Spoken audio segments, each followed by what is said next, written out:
Sabe aquela velha ideia de que o sucesso, o mérito e até mesmo a dignidade de uma pessoa estão totalmente amarrados à capacidade dela de produzir riqueza financeira?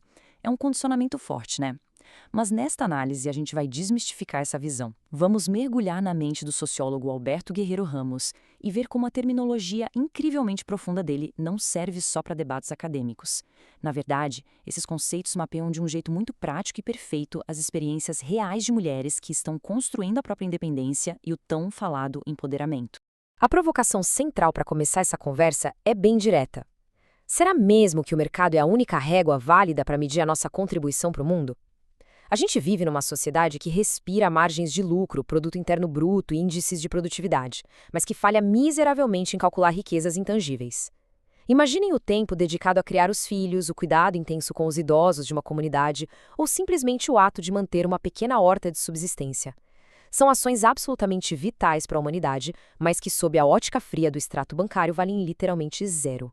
Para desbravar tudo isso, o nosso caminho hoje passa por 5 pontos principais.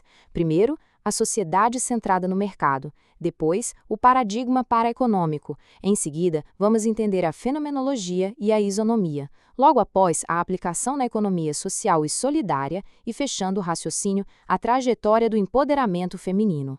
Vamos começar então pelo ponto número 1. A sociedade centrada no mercado e esse domínio econômico sobre as nossas vidas. Olha que interessante o contraste aqui.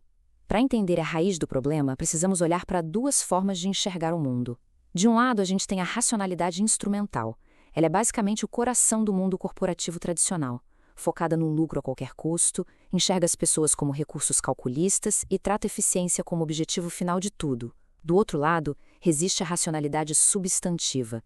Essa perspectiva é bem diferente. Ela entende que a gente está em constante desenvolvimento, prioriza valores éticos, a qualidade de vida e o sentido das coisas, formando o que Guerreiro Ramos chama de homem parentético, que é aquele indivíduo capaz de pegar toda essa lógica sufocante do lucro e colocar entre parênteses. E o grande perigo de deixar essa racionalidade instrumental mandar em tudo é a imensa zona de invisibilidade que ela cria. Quando um sistema reduz seres humanos a meros insumos, ele descarta sem pensar duas vezes qualquer coisa que não dê lucro na hora. Isso significa que o trabalho doméstico não remunerado, o esforço voluntário na comunidade e as atividades de subsistência são simplesmente varridos para baixo do tapete da economia formal. Historicamente, isso é um peso enorme, porque marginaliza de forma sistemática as contribuições das mulheres, que sempre sustentaram o mundo através da economia do cuidado, sem quase nenhum reconhecimento social ou financeiro. O que nos leva diretamente ao ponto 2, o paradigma paraeconômico e a sua visão multicêntrica. Como alternativa àquela visão restrita de transformar a vida em pura utilidade comercial, surge uma ideia brilhante. Imaginem a sociedade como se fosse uma pizza dividida em 4 grandes fatias iguais. O argumento do paradigma paraeconômico é que o mercado econômico não deveria devorar a pizza inteira. Ele precisa ser apenas uma dessas fatias, um enclave convivendo com o mesmo peso e importância ao lado da política, da cultura e da psicologia. Quando a economia transborda e engole o resto, a sociedade adoece. A cura real está exatamente nessa multicentralidade. Tem uma citação do Guerreiro Ramos que amarra isso de forma perfeita. Ele diz que a paraeconomia proporciona a estrutura de uma teoria política substancial, de alocação de recursos e de relacionamentos funcionais entre enclaves sociais necessários à estimulação qualitativa da vida social dos cidadãos. E o que isso significa no mundo real? Significa que a gente só consegue buscar a verdadeira autorrealização quando a sociedade constrói espaços diversos. É entender que o sucesso de alguém pode e deve ser medido pela qualidade dos relacionamentos e pela paz de espírito, e não só pelo saldo bancário. É exatamente dessa ideia que nasce o nosso terceiro ponto, fenomia e isonomia, os nossos espaços de liberdade. Pense na fenomenômia como um verdadeiro refúgio. É aquele espaço individual, blindado contra a pressão enlouquecedora do mercado tradicional. Pense em alguém que decide plantar, esculpir ou costurar guiado pela pura necessidade de expressão criativa e autonomia. O objetivo número 1 aqui é a satisfação pessoal, o senso de vocação. Existe o mínimo de burocracia ou regras operacionais.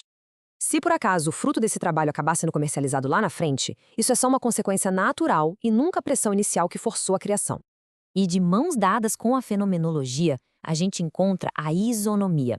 Enquanto a primeira é muito sobre o indivíduo, a isonomia é o coração do coletivo. Só que é um coletivo igualitário. Esqueçam aquela escada corporativa tradicional onde as ordens vêm sempre de cima para baixo. Aqui, as relações são totalmente horizontais. Aquela visão pesada do emprego dá lugar a atividades conjuntas que trazem gratificação real. E o mais fascinante desse ambiente é que qualquer decisão precisa ser tomada através da deliberação entre iguais. É a verdadeira democracia viva, criando um tempo rico de convivência. Certo, a teoria é belíssima, mas como isso funciona no dia a dia? Esse é o nosso quarto ponto, a economia social e solidária. Quando a gente desce da academia para o chão de fábrica da vida real, o abismo entre os modelos fica inegável. Olhando para a comparação, o foco da economia social e solidária muda completamente daquela maximização fria do lucro para o atendimento das reais necessidades humanas. A arquitetura de trabalho abandona a burocracia opressora e abraça uma gestão horizontal. E talvez o grande divisor de águas, o trabalho deixa de ser só um emprego instrumental que suga nossa energia vital e passa a ser o que chamamos de ocupação substantiva, cheia de propósito e respeito pelo ritmo de quem faz parte daquilo. E existe um dado muito impressionante que ilustra o poder desse modelo, principalmente na busca pela igualdade de gênero. Os números mostram que existe uma média de 12,5 mulheres participando ativamente por segmento em empreendimentos de economia solidária, comparado com apenas 7,1 homens. Essa diferença enorme, claro, não é um acidente. Ela prova que a economia solidária funciona como um ímã. É um ecossistema inteiro que abraça, valida e valoriza talentos femininos que, por tanto tempo, foram descartados pelas grandes corporações tradicionais. A grande sacada é que esses empreendimentos prosperam porque eles são espaços híbridos. Eles pegam aquela individualidade criativa da fenomenia e misturam com o senso coletivo da isonomia. É uma sinergia absurda. O indivíduo não perde a sua essência criativa, mas ganha o colo e a rede de apoio de um grupo igualitário. É justamente esse hibridismo potente que catalisa transformações sociais tão profundas dentro das comunidades.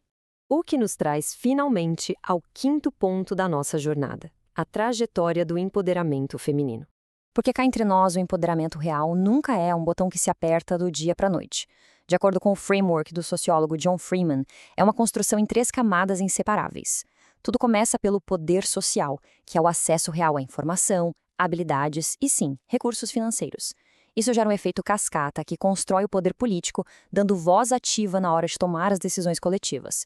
E a soma dessas 2 forças práticas deságua inevitavelmente no poder psicológico, um ganho monumental de autoestima e valor próprio. Uma camada sustenta a outra.